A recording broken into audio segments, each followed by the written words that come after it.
केंद्रीय मंत्री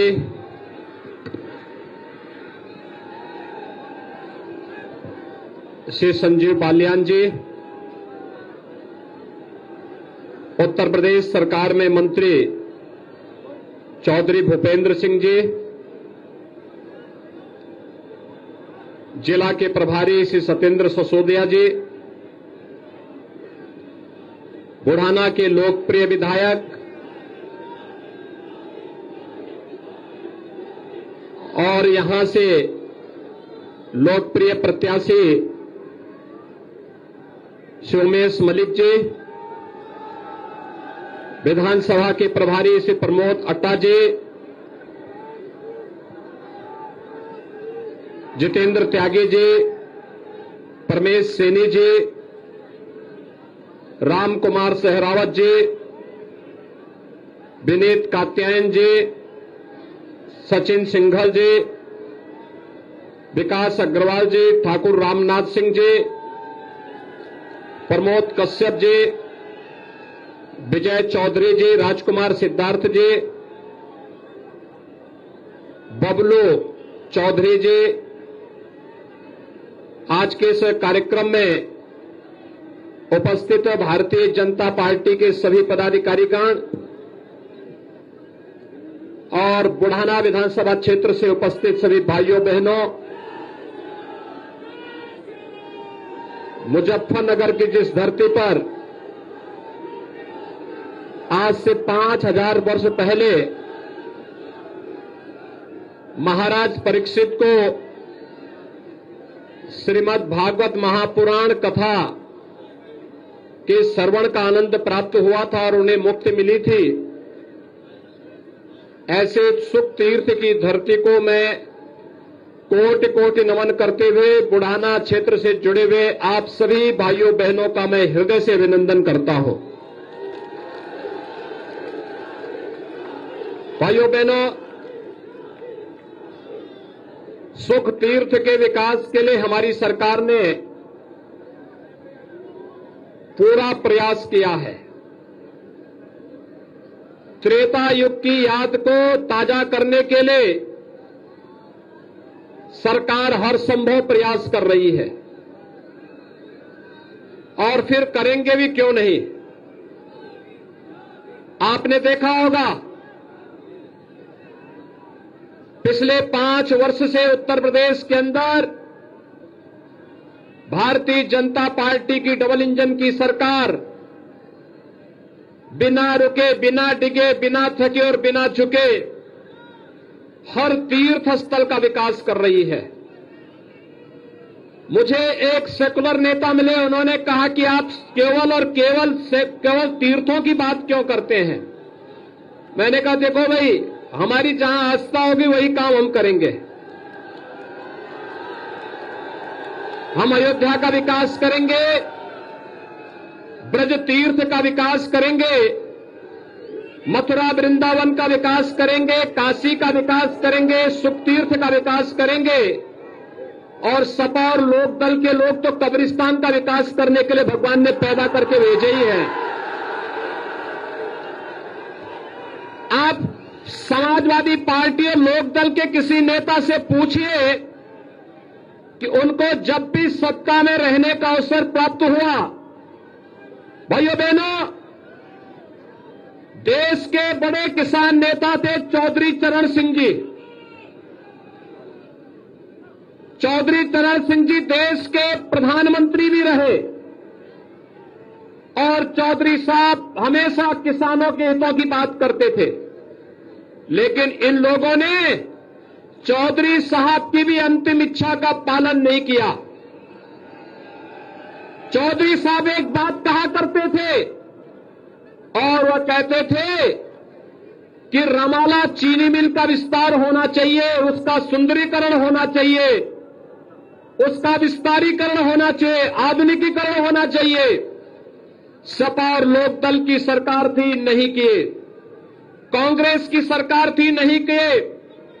बहन जी को फुर्सत नहीं थी और अंततः जब आया अवसर हमने रमाला चीनी मिल का न केवल विस्तारीकरण किया बल्कि नई चीनी मिल आज रमाला में लगा करके चौधरी चरण सिंह जी की शिक्षा को पूरा किया। हाईवे हो या रेलवे, एयरपोर्ट के निर्माण का कार्य हो या विश्वविद्यालय का निर्माण, मेडिकल कॉलेज हो या फिर यहां पर अच्छी सड़कों का निर्माण का कार्य, यह भारतीय जनता पार्टी की सरकार ने किया है। लेकिन भाइयों बहनों, मैं आप सबसे पूछना चाहता हूं, समाजवादी पार्टी की सरकार के लोक दल जब उस सरकार में था, कोई एक विकास का कार्य तो बताते। उनका विकास ईमानदारी के साथ में बताऊं तो एक ही जगह उनका विकास दिखाई देता हुआ कब्रिस्तान की बाउंड्री में दिखाई देता है। और कब्रिस्तान की बाउंड्री का मतलब आपने देखा होगा, क्योंकि जिसको जो पसंद होता है वही तो करता है। जिनको जो पसंद होगा, उनके समय में दंगे होते थे, उनके समय में फसाद होते थे, बेटियां असुरक्षित थी। 5 वर्ष पहले इस मुजफ्फरनगर की क्या स्थिति थी? न बेटी सुरक्षित थी, न माताएं सुरक्षित थी। केवल दंगों की आग और कर्फ्यू के कारण यहां का जनजीवन पूरी तरह अस्त व्यस्त था। हर व्यक्ति को घर छोड़ने के लिए मजबूर होना पड़ा था। और तुष्टीकरण की नीति ने कैराना और कांधला से प्लान भी करवा दिया था। भाइयों बहनों, जब मार्च 2017 में भारतीय जनता पार्टी की सरकार बनी थी, पहले जब 2013 में दंगे हुए थे, मैं पहला सांसद था जिसने संसद में मुजफ्फरनगर के दंगों के बारे में सरकार को घेरने का काम किया था। और समाजवादी पार्टी की सरकार और उनके मंत्रियों की ऐसी की तैसी वहां फेरने का कार्य किया था। भाइयों बहनों, मुजफ्फरनगर का दंगा सत्ता के संरक्षण में हुआ था और कोई भी स्वाभिमानी व्यक्ति उन दंगों को न भूल सकता है। और उन दंगों के कारण जिस सचिन और गौरव नाम के युवा को अपने आप को बलिदान करना पड़ा था, केवल इसलिए क्योंकि दोनों युवा बहन की रक्षा करने के लिए गए थे, बहन की रक्षा करने के लिए गए थे। कोई भी भाई जिसने अपनी कलाई पर रक्षा सूत्र बांधा है, अपनी बहन की रक्षा करेगा। और सचिन और गौरव जैसे वीरों ने भी यही कार्य करने के लिए वे गए थे कि भाई हमारी बहन को क्यों छेड़ते हो, लेकिन उनकी हत्या कर दी गई। तब ये 2 लड़कों की जोड़ी कहां थी जो आज गुमराह करने के लिए आए हैं, सौहार्द स्थापित करने के लिए आए हैं, तब कहां थे? क्या गौरव और सचिन जाट नहीं थे क्या? जो सैकड़ों किसान यहां मारे गए थे कबाल में, और उसके बाद किसान पंचायत के दौरान जब फायर हुई थी, ब्रस्ट फायर हुई थी, क्या वे किसान जाट नहीं थे क्या? क्या ये दिल्ली में बैठा हुआ लड़का तब ये तमाशा देख नहीं रहा था क्या? सरकार में भागीदार बन करके और यहां पर यहां के नौजवानों को, यहां के बुजुर्गों को मरवा रहा था। और लखनऊ में बैठ करके समाजवादी पार्टी के मुखिया के रूप में, प्रदेश के मुख्यमंत्री के रूप में से अखिलेश यादव ये सारा कार्य करवा रहे थे। लेकिन तब मुजफ्फरनगर और पश्चिमी उत्तर प्रदेश इनको याद नहीं आ रहा था। भाइयों बहनों, मैं आज आपको यही याद दिलाने के लिए आया हूं। निर्दोष नौजवान मारे भी गए थे, निर्दोष किसानों के ऊपर गोलियां चलाई गई थी। और भाइयों बहनों, इन निर्दोष नागरिकों को फिर बाद में जब यहां पर बचाने के लिए आए थे संजीव बालियान, उमेश मलिक, सुरेश राणा, विक्रम आलमसैनी, इन सभी लोगों को उठा करके जेल में बंद करके राष्ट्रीय सुरक्षा कानून में बंद कर दिया था। इनकी गलती केवल ये थी, इन्होंने अन्याय के खिलाफ आवाज उठाई थी, इस अत्याचार और दंगों के खिलाफ आवाज उठाई थी। लेकिन भाइयों बहनों, आज मैं आपसे कहने के लिए आया हूं, 5 साल में कोई दंगा हुआ? क्या कोई दंगा करने का दुस्साहस कर पाएगा? आपको दंगा वाली सरकार, दमदार सरकार चाहिए, दंगा रोकने वाली दमदार सरकार चाहिए कि दंगों को करवाने वाली दुमदार सरकार चाहिए? कौन सरकार चाहिए? दंगा रोकने वाली दमदार सरकार। भाइयों बहनों, दमदार सरकार वही देगा जिसमें दम होगा। आप देखें ना, यहां के एक गुंडे दंगाई, और मैं तो फिर कहने के लिए आया हूं, इनको बुरा लग रहा है, लेकिन मैंने यही तो कहा, 4.5 सालों तक ये लोग अपने बिलों में घुसे रहे, और जैसे चुनाव की घोषणा हुई, चुनाव से बिलों से रेंगते हुए बाहर आकर के फिर से फुफकारने लग गए हैं कि सरकार बनेगी तो देख लेंगे। और मैंने तो यही कहा था भाइयों बहनों, मैंने यही कहा था, मैंने कहा लगता है अभी पहली बार बिल से निकले हैं, कुछ गर्मी ज्यादा लग रही है, ये गर्मी भी 10 मार्च के बाद शांत करवा देंगे, फिर से शांत करवा देंगे। ये गर्मी शांत करवाने के पक्षधर है ना, ये दंगाइयों को, इन दंगाइयों के खिलाफ कार्रवाई जैसे हो रही थी, इनके गले में तख्ती लटकनी चाहिए ना, और इन दंगाइयों को फिर ले जाकर के तख्ती लटका करके किसी थाने के सामने नाक रगड़वाएंगे फिर से। आप देखना 10 मार्च के बाद यही कार्य करेंगे। और भाइयों बहनों, मैं तो यही कहने के लिए आया हूं, हम लोगों ने तो कहा है, वही कहने के लिए मैं आया हूं। भाइयों बहनों, हमारी सरकार विकास भी कराएगी, बेटियों को सुरक्षा भी देगी, व्यापारियों को सुरक्षा भी देगी, किसान का सम्मान भी करेगी, और विकास के कार्यों में बाधा बने समाजवादी पार्टी की सरकार के उन लुटेरों के घरों पर, दंगाइयों के घरों पर बुलडोजर भी चलवाने का कार्य करेगी। जिन लोगों ने निर्दोष लोगों को प्रताड़ित किया था, आपने देखा होगा, मैं 2 महीने पहले आया था ना कैराना में मैं आया था, मैं अचानक आया था। और भाइयों बहनों, कैराना में पलायन के जिम्मेदार अपराधियों को सजा दी है सरकार ने। हमारी सरकार एक तरफ जिन लोगों ने व्यापारियों को प्रताड़ित किया है, बेटियों की सुरक्षा के लिए, माताओं की सुरक्षा के लिए जो खतरा बने हैं, गरीबों का शोषण किया है, उन लोगों के लिए उत्तर प्रदेश की भारतीय जनता पार्टी की डबल इंजन की सरकार एक खतरा है, खतरा।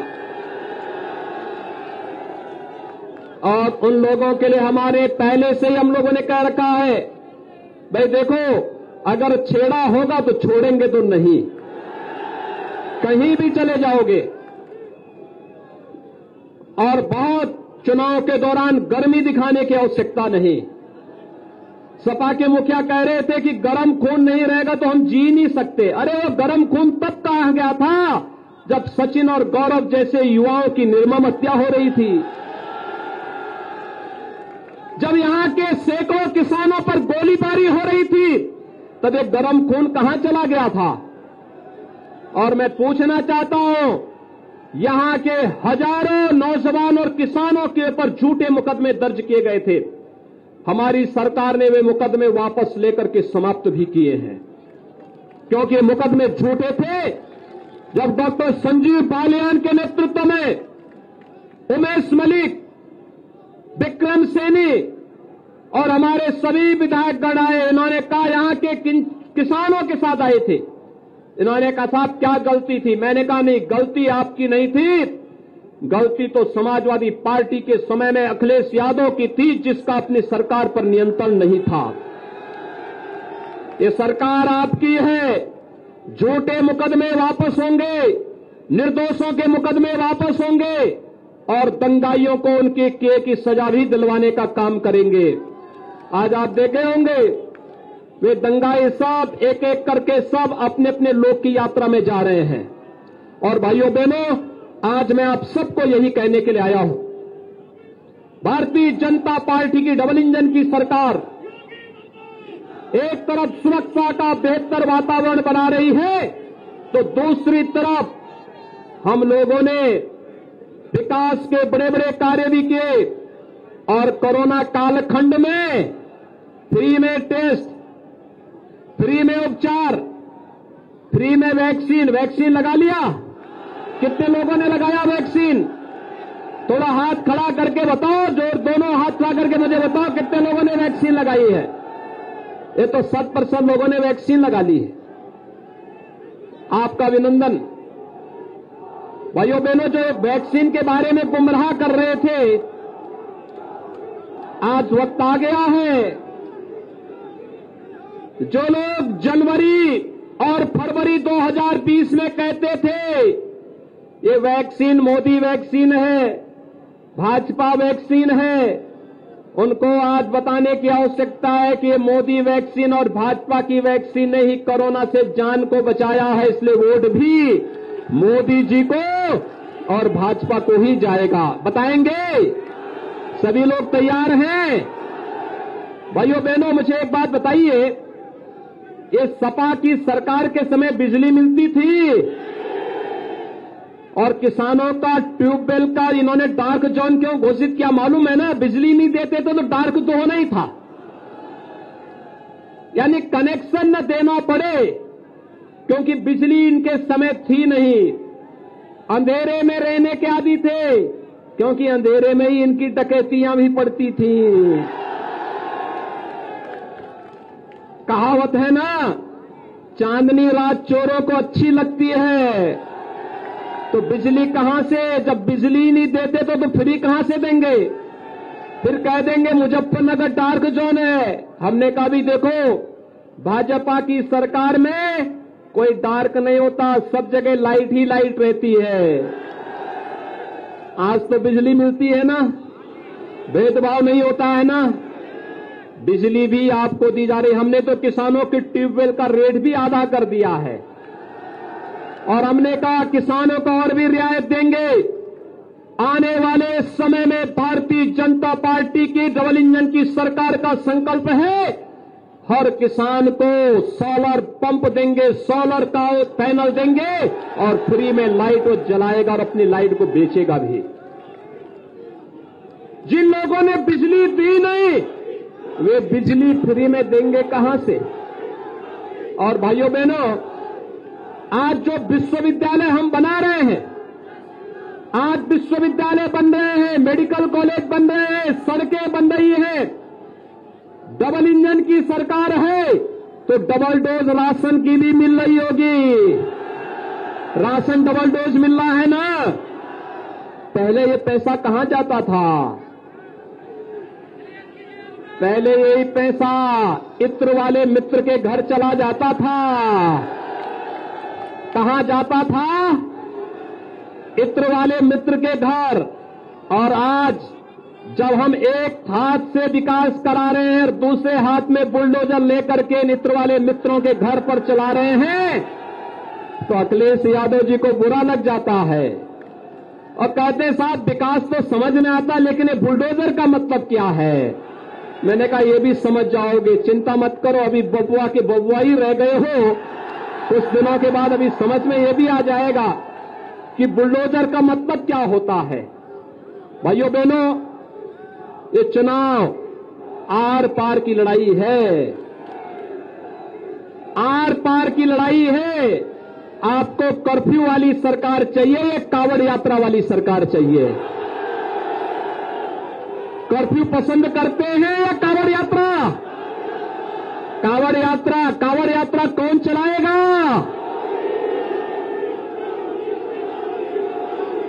कांवड़ यात्रा, याद करना, ये लोग कांवड़ यात्रा पे रोक लगाए थे ना, तब ये दो लड़कों की जोड़ी कहां चली गई थी? गायब थी। एक को लखनऊ से फुर्सत नहीं थी, एक को दिल्ली से फुर्सत नहीं थी, मालूम है ना। और भाइयों बहनों, चुनाव के समय ही इनको याद आता है सब। चुनाव के समय इनको सारी चीजें याद आती है। चुनाव के बाद 5 सालों तक गायब हो जाएंगे। 5 सालों तक आपके बीच यहां पर केवल डॉक्टर संजीव बालियान काम करेंगे, उमेश मलिक काम करेंगे, विक्रम सैनी काम करेंगे। भाइयों बहनों, इन 5 वर्षों तक आपके बीच में यही लोग काम करते हुए दिखाई देंगे। उस समय दोनों लड़कों की जोड़ी फिर हमेशा के लिए गायब हो जाएगी। कोई विदेश यात्रा में निकलेगा, कोई दूसरी जगह निकले, हिल स्टेशन पर जाएगा। और मैंने तो कह दिया है, आपको हिल स्टेशन पर जाने की आवश्यकता नहीं। 10 मार्च के बाद मैं शिमला यही बनाने वाला हूं। बोला है ना? तैयार है ना सभी लोग? पूरी मजबूती के साथ 10 यहां पर चुनाव होने 10 फरवरी को, 10 फरवरी के चुनाव के लिए तैयार हैं? उमेश मलिक बनकर के घर घर जाकर के अपनी ताकत का एहसास कराएंगे ना? हर बूथ पर भाजपा को जिताएंगे ना? पूरे विश्वास के साथ। भाइयों बहनों, आपका ये विश्वास ही हमारा संबल है और आपकी इस ताकत के बल पर ही हम दंगाइयों को कुचलते हैं और अपराधियों पर बुलडोजर चलाने का काम भी करते हैं। जिन लोगों ने मुजफ्फरनगर का अपमान किया था, उन लोगों को जेल के अंदर ठूसने का कार्य भी करते हैं। और इसीलिए आज आपके पास भी आए हैं। यही आह्वान करने के लिए मुझे मालूम था कि आप उमेश मलिक को जिताएंगे। लोग यहां पर कितना भी नाक रगड़ देंगे, लेकिन यहां पर बुढ़ाना में तो एक ही नाम होगा, वह नाम होगा Umesh Malik, Umesh Malik. Subscribe now and press the bell icon. Never miss an update.